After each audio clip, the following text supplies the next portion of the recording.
Hello friends, आपके अपने channel exam booster classes पर आपका स्वागत है। आज से हम करेंगे यूपी टेट एग्जाम की प्रैक्टिस टेस्ट सीरीज। इसमें हम आपको इम्पोर्टेंट सारे सब्जेक्ट के क्वेश्चंस कराएंगे। तो चलिए आज हम अपना पहला सब्जेक्ट सीडीपी के टॉप 30 क्वेश्चन इम्पोर्टेंट 30 क्वेश्चंस को प्रैक्टिस करते हैं। तो चलिए शुरू करते हैं। हमारा पहला क्वेश्चन है कि वृद्धि का संबंध बच्चे के व्यक्तित्व के किस आयाम से होता है। वृद्धि का संबंध बच्चे के व्यक्तित्व के किस आयाम से होता है?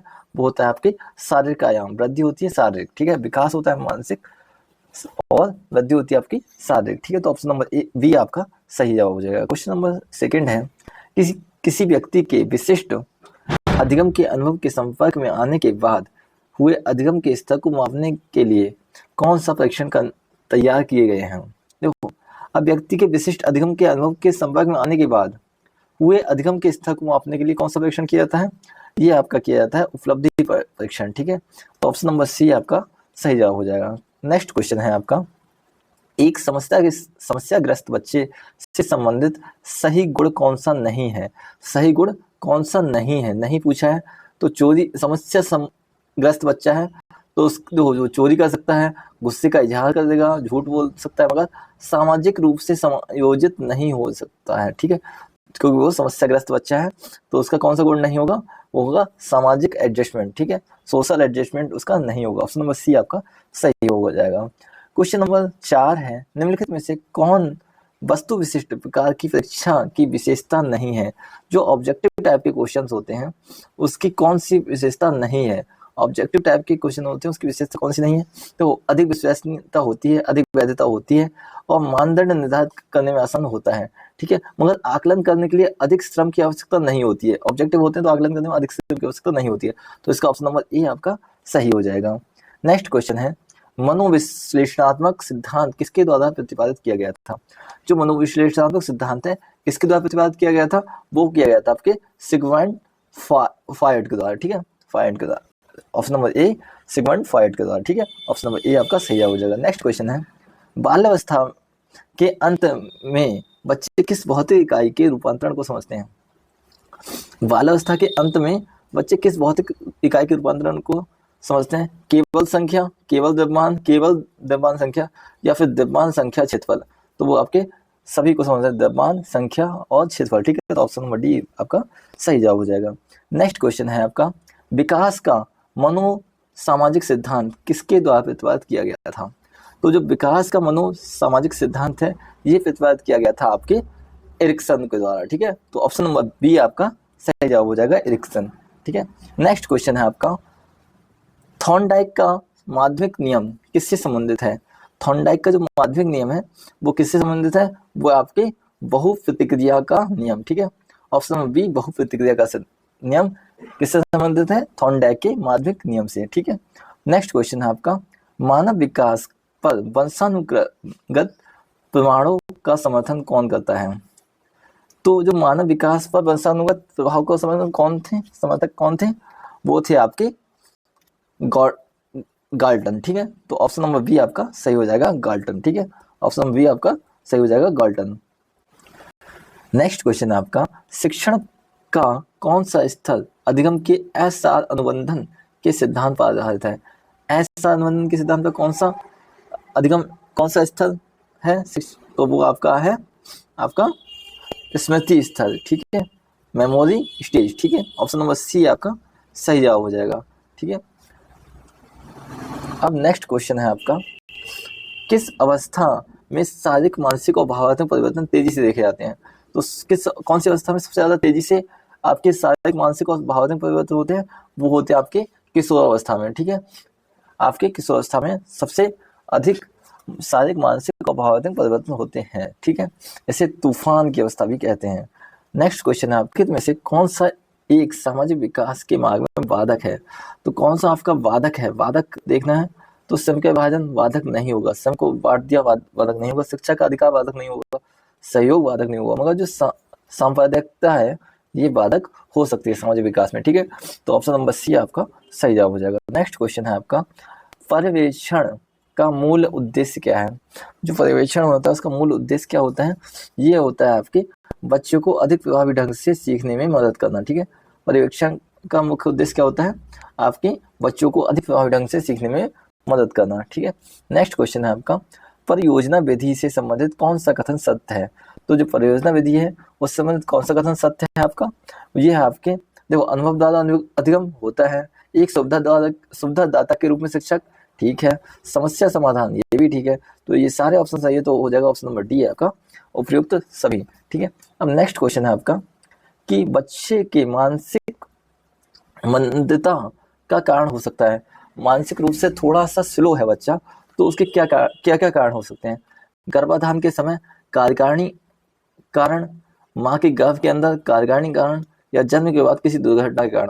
देखो, अगर बच्चा मानसिक थोड़ा स्लो है, उसकी जो मेंटल हेल्थ है वो थोड़ी कम है, तो उसके क्या क्या कारण हो सकते हैं? या तो गर्भावस्था में जब वो प्रसव के दौरान कुछ उसमें डिसऑर्डर हो जाए, या फिर माँ के गर्भ के अंदर कोई साइड इफेक्ट हो जाए, या कोई डिसीज हो जाए, या जन्म के बाद की कोई दुर्घटना हो जाए, तो वो सारे इन सभी कारणों के द्वारा उसमें मानसिक मंदता आ सकती है। ठीक है, तो ऑप्शन नंबर डी है आपका सही जवाब हो जाएगा। ठीक है, अब नेक्स्ट क्वेश्चन है आपका, NCF 2005 सीखने के रचनावादी दृष्टिकोण पर जोर देता है, क्योंकि वह किस पर केंद्रित होता है? वो किस पर केंद्रित होता है? NCF 2005 किस पर केंद्रित है मूलतः? तो ये मूलतः केंद्रित है आपके सक्रिय भागीदारी पर। ठीक है, तो आकर्षक गतिविधियों के माध्यम से शिक्षार्थियों की सक्रिय भागीदारी। ठीक है, तो ऑप्शन नंबर सी आपका सही जवाब हो जाएगा। और नेक्स्ट क्वेश्चन है, कौन सा शिक्षण अधिगम का प्रक्रिया संबंधी कारक नहीं है? कौन सा कारक नहीं है इसमें? तो नवीन ज्ञान को पूर्व ज्ञान से जोड़ना, ये तो कारक है। दोहराव और अभ्यास कार्य का प्रावधान, ये भी कारक है।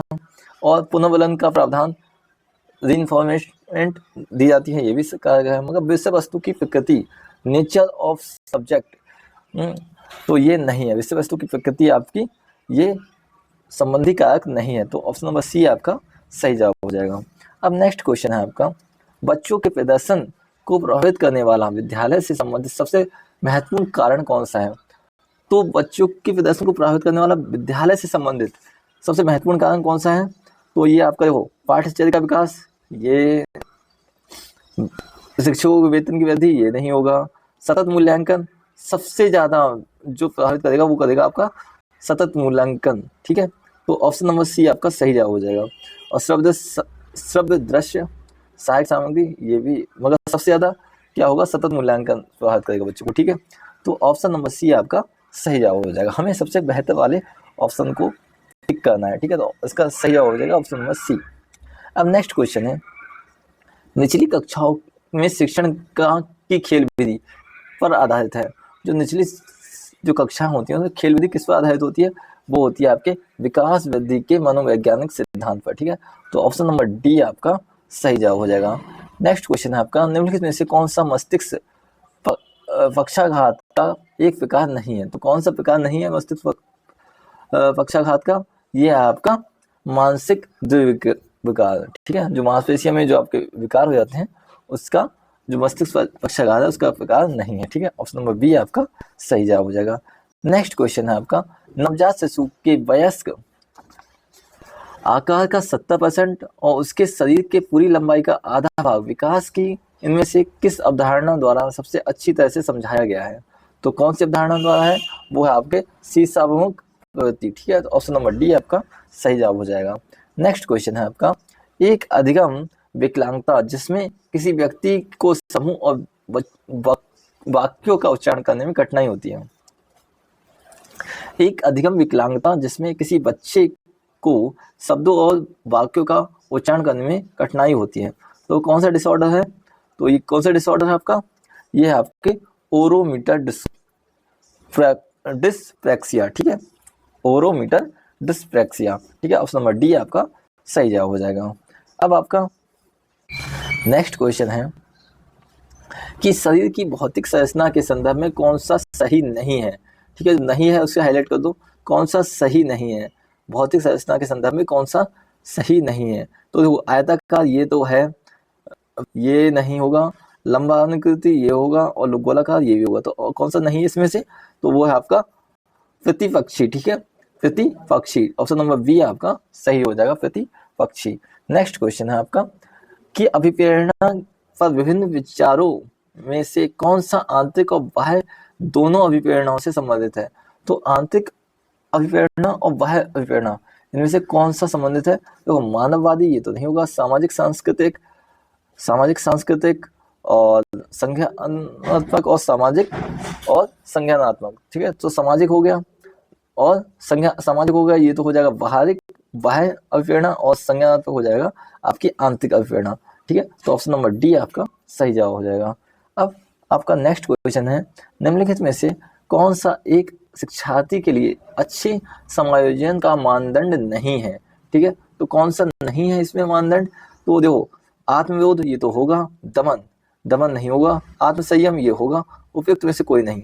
अब यहाँ पे दमन है जो मानदंड नहीं होगा, तो ऑप्शन नंबर बी आपका सही जवाब हो जाएगा। नेक्स्ट क्वेश्चन है आपका बाल केंद्रित शिक्षा शास्त्र। जो बाल केंद्रित शिक्षा है वो क्या है? मतलब उसमें चाइल्ड सेंटर्ड है, तो उसमें क्या होगा, बच्चे पर केंद्रित होकर ही सारी एक्टिविटी होंगी। ठीक है, तो इसका सही ऑप्शन कौन सा हो जाएगा आपका? बच्चों के अनुभवों, उनकी आवाज़ों, उनकी सक्रिय भागीदारी को प्राथमिकता देना। ठीक है, तो ऑप्शन नंबर सी आपका सही हो जाएगा। बच्चों के अनुसार शिक्षा ये नहीं होगा। शिक्षक केंद्र में खड़े होकर बच्चों को घेर कर अवधारणा व्यक्त करता है, बिल्कुल नहीं। व्यक्तिगत ध्यान सुनिश्चित करने के लिए छोटे बाल देखभाल केंद्र में बच्चों को पढ़ाने के लिए, ये भी नहीं। ठीक है, तो ऑप्शन नंबर सी आपका सही जवाब हो जाएगा। अब आपका नेक्स्ट क्वेश्चन है कि स्किनर की समीक्षा की सीखने की संभावना तब अधिक होती है जब स्किनर ने समीक्षा की सीखने की संभावना सबसे अधिक कब होती है? तो सबसे अधिक होती है जब आपकी सामाजिक घटनाओं और अवलोकनीय व्यवहार की व्याख्या करना। देखो सिर्फ व्याख्या से नहीं होगा। ठीक है, तो ऑप्शन नंबर सेकंड है, एक व्यवहार का अवलोकन प्रतिदर्श द्वारा किया जाता है, सिर्फ अवलोकन से भी नहीं होगा। ठीक है, अब तो व्यवहार उत्तेजना के लिए एक प्रतिक्रिया बन जाता है, या फिर व्यवहार को एक इनाम और सजा के साथ प्रतिफलित किया जाता है। तो स्किनर जो सिद्धांत था वो इनाम और सजा पर था लगभग, तो ऑप्शन नंबर डी आपका सही जवाब हो जाएगा। अब नेक्स्ट क्वेश्चन है, विकास के शिल्पदाभिमुख सिद्धांत को कहा गया है कि विकास किस प्रकार से आगे बढ़ता है? तो अब हम क्वेश्चन से ही आंसर खोज लेंगे। सिर पदाभिमुख यानी कि सिर से पैर की ओर, पदाभिमुख यानी सिर, यहाँ सिर और ये पद पैर, विमुख मतलब उसके अग्रसर। ठीक है, तो सिर से पैर की ओर। ठीक है, ऑप्शन नंबर ए आपका सही जवाब हो जाएगा। अब आपका नेक्स्ट क्वेश्चन है आपका कि कक्षा 7 का एक शिक्षक देखता है कि उसके नियमित शिक्षण के बावजूद एक छात्र त्रुटियां करता है, और शिक्षक को तो क्या करना चाहिए? देखो अभ्यास के लिए अधिक प्रश्न देना चाहिए? नहीं। छात्रों की परामर्शदाता के पास भेजना चाहिए? बिल्कुल नहीं। त्रुटियों और उसके संभावित कारणों का अध्ययन करना चाहिए, और अपनी शिक्षण रणनीति को तैयार करना चाहिए, या फिर विधि को 2-3 बार दोहराना चाहिए? दोहराव तो बिल्कुल नहीं चाहिए। तो ऑप्शन नंबर सी आपका सही जवाब हो जाएगा। त्रुटियों और उससे संबंधित कारणों का अध्ययन करना चाहिए, और अपने शिक्षा रणनीति को तैयार करना चाहिए। तो ऑप्शन नंबर सी आपका सही जवाब हो जाएगा। अब आपका नेक्स्ट क्वेश्चन है, स्किनर के अनुसार व्यवहार को आकार देने का अर्थ क्या है? स्किनर के अनुसार व्यवहार को आकार देने का अर्थ क्या है? सतत अभ्यास करवाना, और जब तक उद्देश्य पूर्ण रूप से सीख जाए, यानी कि तो ये तो आपका नहीं होगा। व्यवहार में आकार तो ऐसे नहीं दिया जाता है। ठीक है, यदि यह अति प्रचुर अधिगम का दूसरा नाम है, ये भी नहीं, गलत हो जाएगा। यह कार्य को एक आसान छोटे पदों में बांटता है ताकि हर पद पर पुनर्वलन प्रदान किया जा सके, या फिर यह अधिगम की विविधता है। तो देखो स्किनर के अनुसार व्यवहार को आकार देने का अर्थ क्या है कि वह किसी कार्य को छोटे छोटे पदों में बांट दो और हर पद पर पुनर्वलन प्रदान कर दो। ठीक है, तो ऑप्शन नंबर सी आपका सही जवाब हो जाएगा। ठीक है, ऑप्शन नंबर सी आपका सही जवाब हो जाएगा। ये हो गए आपके CDP के इम्पोर्टेंट 30 क्वेश्चंस। आप यूं ही अपनी प्रैक्टिस करते रहिए। यूपी टेट में क्वेश्चंस लगाना बहुत ही ज़्यादा इंपॉर्टेंट होता है, और यूं ही हमें सपोर्ट करते रहिए। Thank you so much.